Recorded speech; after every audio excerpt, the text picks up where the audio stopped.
ॐ अज्ञानतिमिरान्धस्य ज्ञानञ्जनशलाकया चक्षुरुन्मिलितं येन तस्मै श्रीगुरुवे नमः।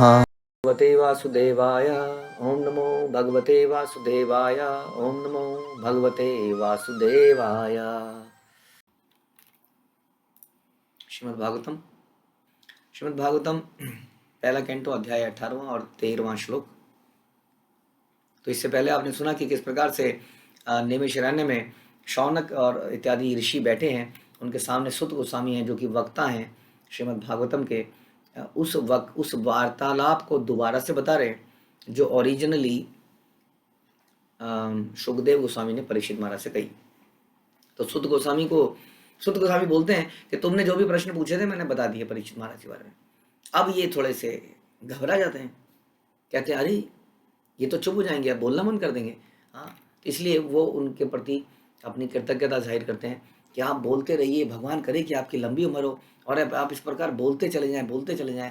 कुछ तो बोलिए, आप बोल रहे हैं तो हमारे हृदय में अमृत आ रहा है, नहीं तो हम तो यज्ञ आदि कर्मकांड में लगे थे, हमारी स्किन जो है जल गई थी, झुलस गई थी अग्नि में, लेकिन कहीं से तृप्ति नहीं मिल रही थी। लेकिन आपने कृष्ण कथा का अमृत बरसाया है, इसलिए आप बोलते रहिए। तो आज वो बोलते हैं तुलयाम लवे न पीना स्वर्गम ना पुनः ना पुनर्भवम भगवत संगी संगस्य मर्त्यानाम किम उत आशीषा। भगवत भक्त के साथ क्षण भर की संगति के महत्व की तुलना ना तो स्वर्ग लोक की प्राप्ति से ना भौतिक मुक्ति की प्राप्ति से की जा सकती है। कितना महत्वपूर्ण श्लोक है।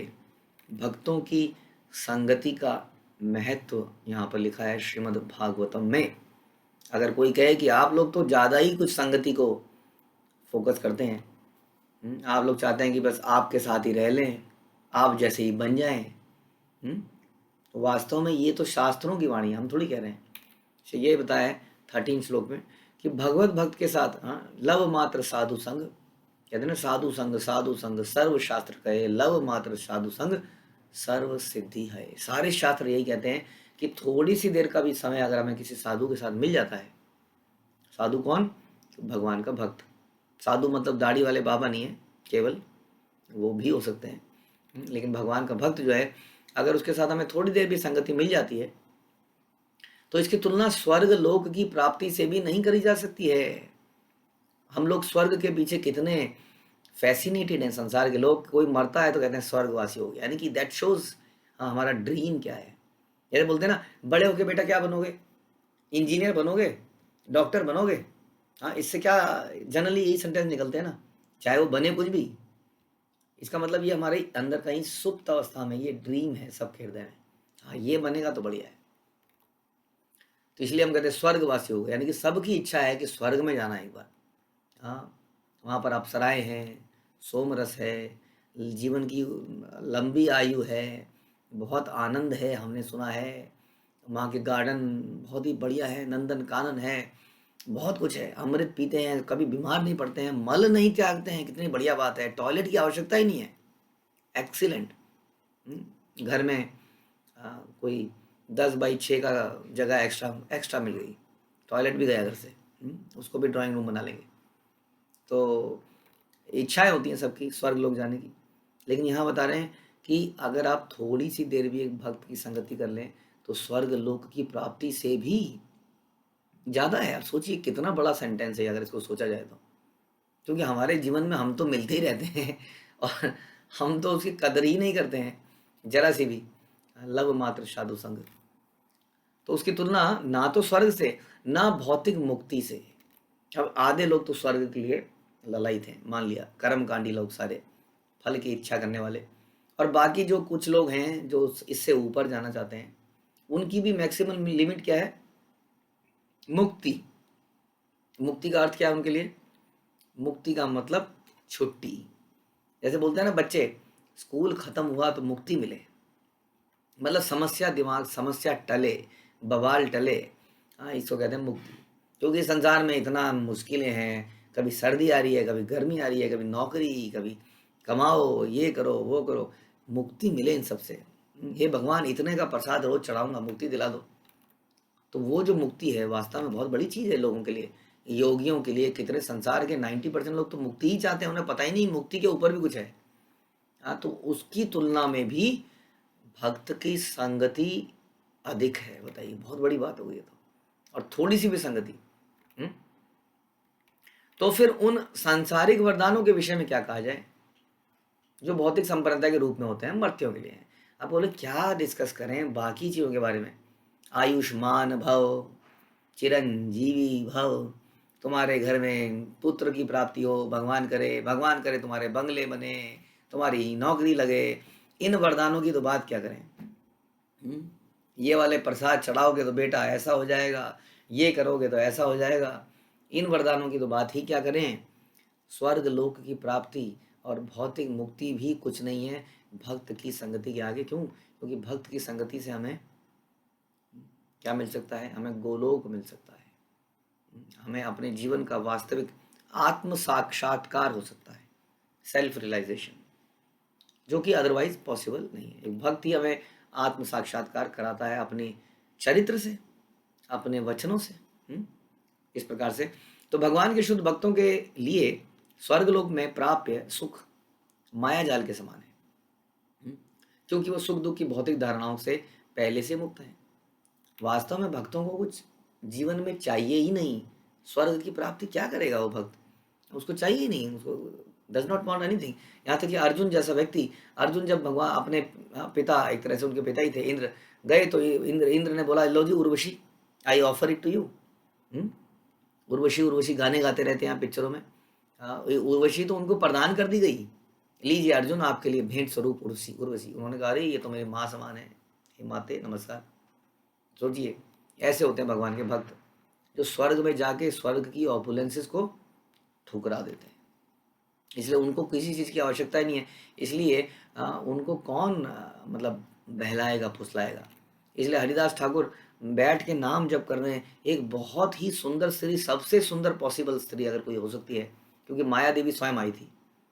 सोचिए कितना सुंदर स्त्री रही होगी। और उन्होंने वो बोल रही हैं I want to love you. उन्होंने कहा I want to love the holy name of Krishna. So पहले कृष्णा का नाम है, फिर आपका प्रति प्यार है। आपको इंतज़ार करना पड़ेगा। और इंतज़ार इतना लंबा हुआ कि वो लेडी स्वयं भक्त बन गई। हाँ, तो भक्तों के जीवन में उन्हें कुछ, क्योंकि कुछ चाहिए नहीं, इसलिए कोई उन्हें फुसला नहीं सकता है वास्तव में, अपने धन से, अपने समय से। हाँ, एक बार एक भक्ति सिद्धांत सरस्वती ठाकुर का एक लोग थे वहाँ पर, वो डोनर था बहुत बड़ा, और उसने कुछ गड़बड़ करी या पता नहीं कुछ हुआ कि उसने बोला, तो भक्ति सिद्धांत ने सीधा सीधा बोला कि डू यू थिंक कि आपने अपने डोनेशन से हमें खरीद लिया है? तो आप भक्तों को खरीद नहीं सकते हैं वास्तव में। ऐसे इतिहास में कितने एग्जाम्पल है, जैसे मैंने पहले बताया था, अकबर जो है हरिदास के पास गए, हाँ, जो बहुत ही बड़े सिंगर थे वास्तव में, लेकिन वो भगवान के प्रेम के लिए गाते थे। उन्होंने कहा आपको मेरे आ जाइए, मेरे पास नवरत्न है, आप भी आ जाएंगे तो आप उनके हेड बन जाएंगे या जो भी है। लेकिन उन्होंने कहा नहीं सॉरी, मैं केवल भगवान के लिए गाता हूँ, किसी राजा के लिए गाना मेरा काम नहीं है। हाँ, जो सर्वोत्तम राजा हैं उन्हीं के लिए मैं गाता हूँ। इसलिए भक्त को आप कैसे भी करके माया जाल में फंसा नहीं सकते वास्तव में, अगर भक्त है तो।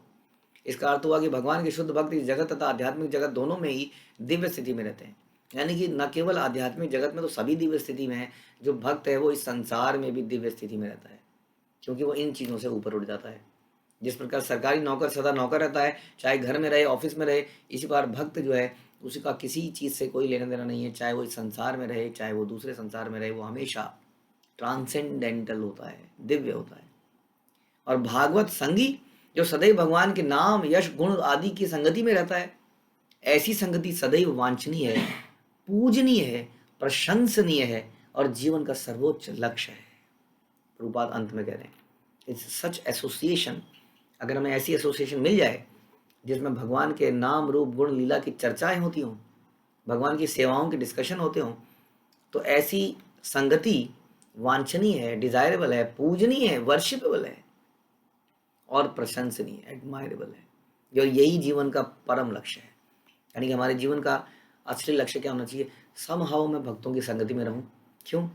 क्योंकि अदरवाइज मैं माया के चक्कर में गिर जाऊंगा। अभी मैं स्टेज में नहीं आया हूं कि मैं माया के प्रभाव से स्वयं बच सकूं। जो व्यक्ति ऐसा सोचता है कि वो बच सकता है, डज नॉट मैटर, कोई फर्क नहीं पड़ता। वो व्यक्ति जरूर गिरता है भक्तों की संगति में, इसलिए इतनी इंपॉर्टेंट चीज़ बताइए। तो ये है इंपॉर्टेंस यहाँ पे नेमि शरण्य पे डिस्कशन हो रहा है। और आगे बोलते हैं, को नाम तृप्येद रसवित कथायाम महत्तम एकांत परायणस्य न अनंत गुणानाम अनुगणस्य जग्मु योगीश्वरः ये भव पाद्म मुख्या।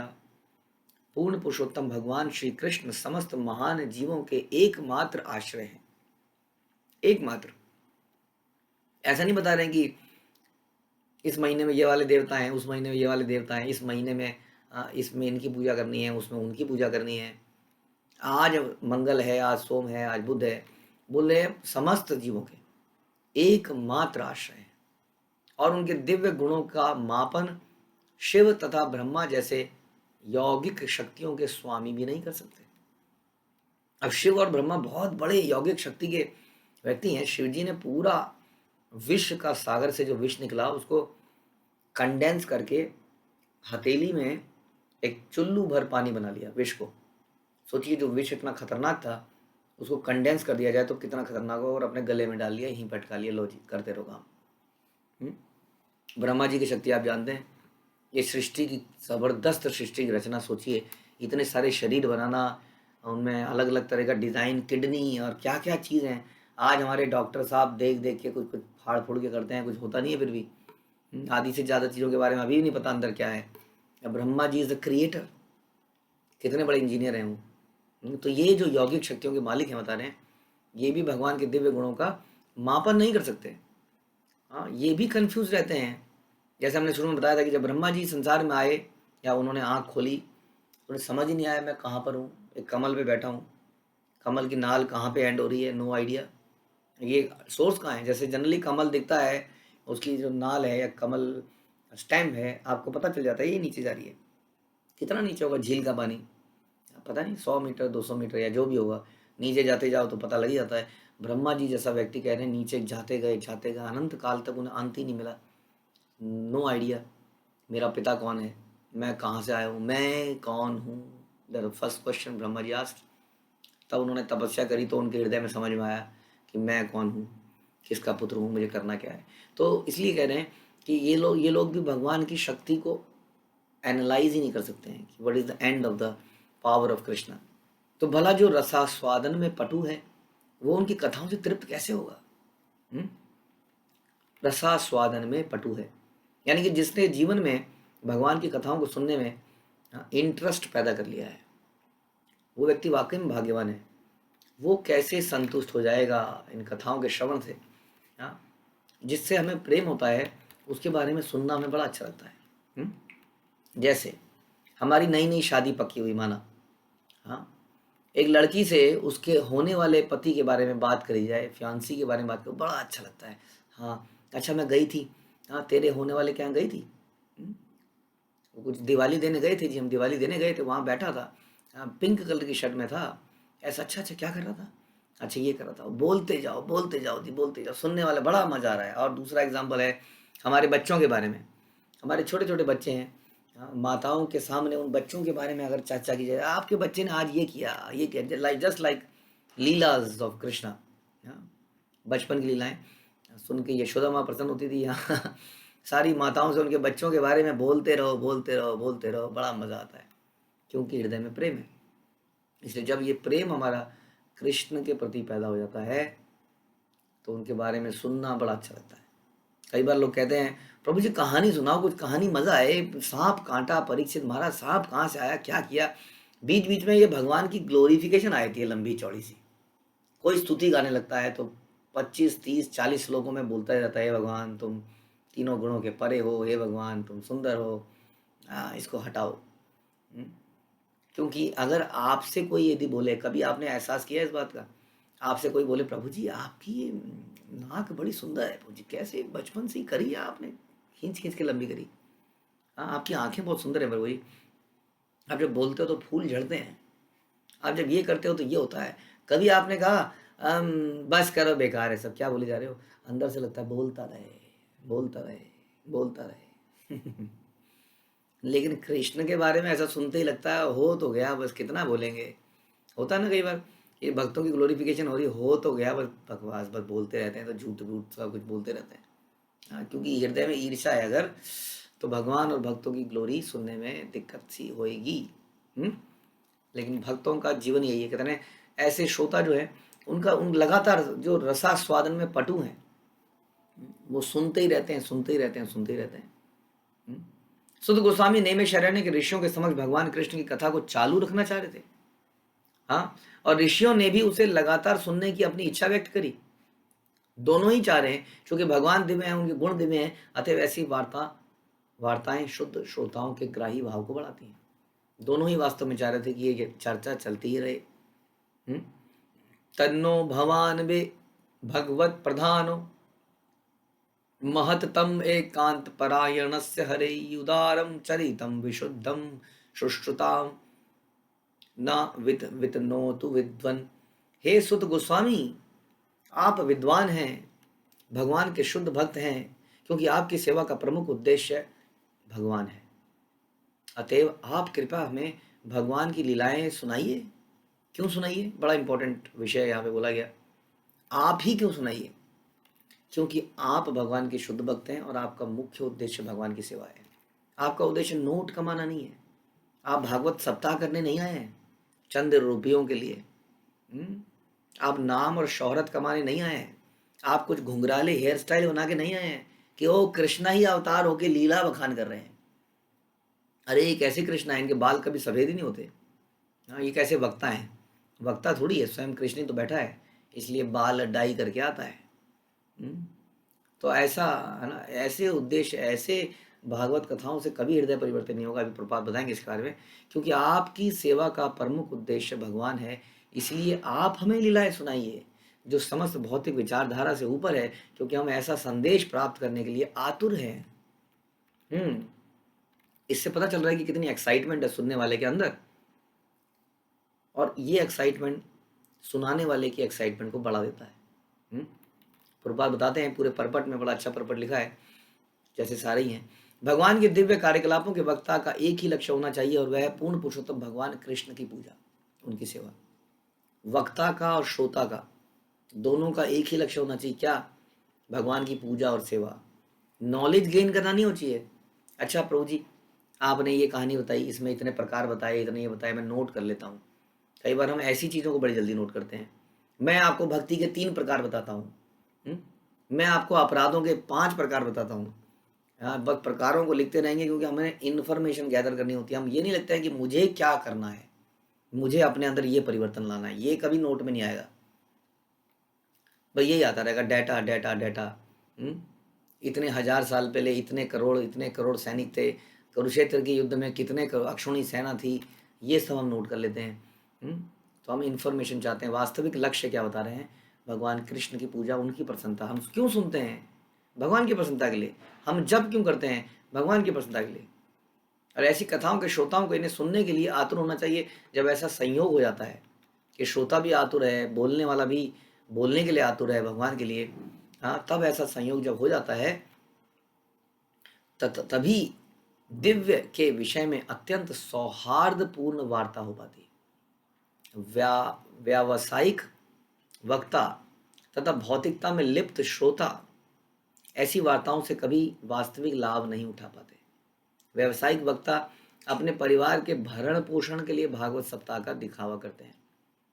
वास्तव में हमें स्पिरिचुअलिटी को कभी पेशे की तरह नहीं अपनाना चाहिए। चाहे हम रिक्शा चला लें, मजदूरी कर लें, लेकिन ये काम नहीं करना चाहिए, क्योंकि ऐसे इस काम की शुद्धता समाप्त हो जाती है।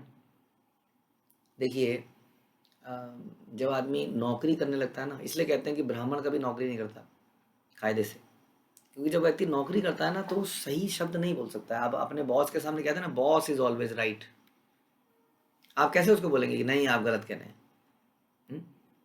लेकिन एक ब्राह्मण को बोलना पड़ता है, नहीं दिस इज रॉन्ग, गलत है।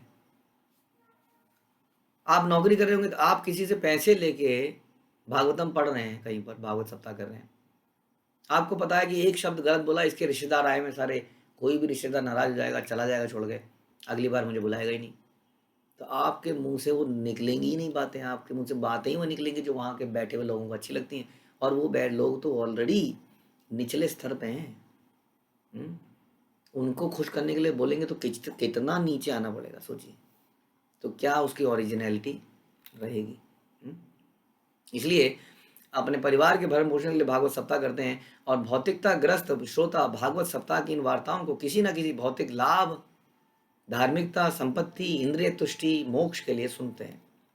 भागवत की ऐसी वार्ताएं भौतिक गुणों के कलमश से शुद्ध नहीं है, लेकिन नैमिषारण्य में जो लोग बैठे हैं वो मुनि हैं, और सुत गोस्वामी जो हैं, इनके बीच की जो वार्ताएं हैं ये दिव्य हैं, क्योंकि श्रोता भी दिव्य है, वक्ता भी दिव्य है, इनमें भौतिक लाभ का कोई उद्देश्य नहीं है। ऐसी वार्ताओं में श्रोता तथा वक्ता दोनों ही असीम दिव्य आनंद की प्राप्ति होती है। बड़ा आनंद आता है, ऐसा लगता है चलता ही रहे चलता ही रहे, जब ऐसे लोग मिल जाते हैं। अतः वे ऐसी वार्ताओं को हजारों वर्ष तक चालू रख सकते हैं। हाँ, अब तो भागवत सप्ताह केवल 7 दिन तक होता है। प्रभात कह रहे हैं 7 दिनों तक खेला, उसके बाद खेल खत्म। श्रोता और वक्ता पहले की तरह अपने अपने भौतिक कार्यों में लग गए। जैसे रामायण में, रामलीला में हमने देखा, या पिक्चरों में, या पिक्चरों में भी जो टीवी सीरियल में रामायण में जी राम आए जी, अरे राम राम, आपको देख के राम याद आते हैं। राम जी बाहर गए, अपनी गर्लफ्रेंड के साथ घूम रहे हैं और सिगरेट पी रहे हैं, तभी किसी रिपोर्टर ने खींच ली फोटो, फड़क, और फोटो फ्रंट में आ गई, देखिए जी राम जी का असली चरित्र। तो ये जो है ना, इस तरह का जो ढोंग है कि कैमरे के आगे, रील के आगे, पर्दे के आगे तो हम बन गए राम, और पीछे से हम बन गए रावण। तो बता रहे हैं कि जैसी 7 दिन का खेल खत्म, दोनों अपने भौतिक कार्य में लग गए। वे ऐसा कर सकते हैं क्योंकि वक्ता भागवत प्रधान नहीं है, श्रोता भी शुश्रुताम नहीं है, जैसा कि ऊपर कहा गया। इसलिए हमें भागवत सप्ताह कहने का मतलब है, हमारे लिए भागवत नित्यम भागवत सेवया। ये कहाँ बोला गया? सप्तम दिवस भागवत सेवया, ऐसा बोला नित्यम भागवत सेवया, नित्यम, इसको नित्य ही करना है। इसलिए भागवत सप्ताह वास्तविक में कुछ ऐसी कोई वस्तु नहीं है कि भागवत का सप्ताह होना चाहिए। 7 दिन तक महाराजा परीक्षित ने सुनी थी, इट्स अ डिफरेंट थिंग। बोला ये गया है कि नित्यम भागवत सेवया, आपकी लाइफ में डेली ही मरने तक। हाँ, जैसे कहना इसका उद्यापन करेंगे ही। हाँ, हमने सुना उद्यापन का मतलब दान है, तो दान दीजिए, दान तो हमेशा दीजिए। भगवान कहते हैं कि दान, तप और यज्ञ कभी बंद ही नहीं करना चाहिए। तो कैसे आप भागवत को बंद कर सकते हैं, कैसे तपस्या बंद कर सकते हैं, कैसे दान बंद कर सकते हैं? तो हमेशा ही चलना है। इसलिए नित्यम भागवतम सेवया, हमें नित्य भागवतम करनी है। किससे सुननी है? जिसका उद्देश्य केवल भगवान की प्रसन्नता है, ना ही परिवार का भरण पोषण। ऐसा ही ग्रंथ जब श्रील प्रभुपाद ने लिखा तो दुनिया में क्रांति आ गई, क्योंकि एकदम शुद्धता से लिखा गया था। भगवत गीता इससे पहले न जाने कितने संस्करण संसार में आए, हर घर में के अंदर भगवत गीता थी और है, लाल रंग की पोटलियों में, लेकिन हमने इससे क्रांति आते हुए नहीं देखी थी इससे पहले कभी। और ये प्रभुपाद ने भगवत गीता लिखी, पूरी दुनिया में हिला के रख दिया उसको। ये होता है जब शुद्ध भक्त के मुख से निकलता है। ठीक है, तो आप ऐसे ही इसको श्रवण कीजिए, इसी भाव से इसका श्रवण कीजिए और कीर्तन कीजिए। ग्रंथराज श्रीमद् भागवतम की जय, श्रील प्रभुपाद की जय।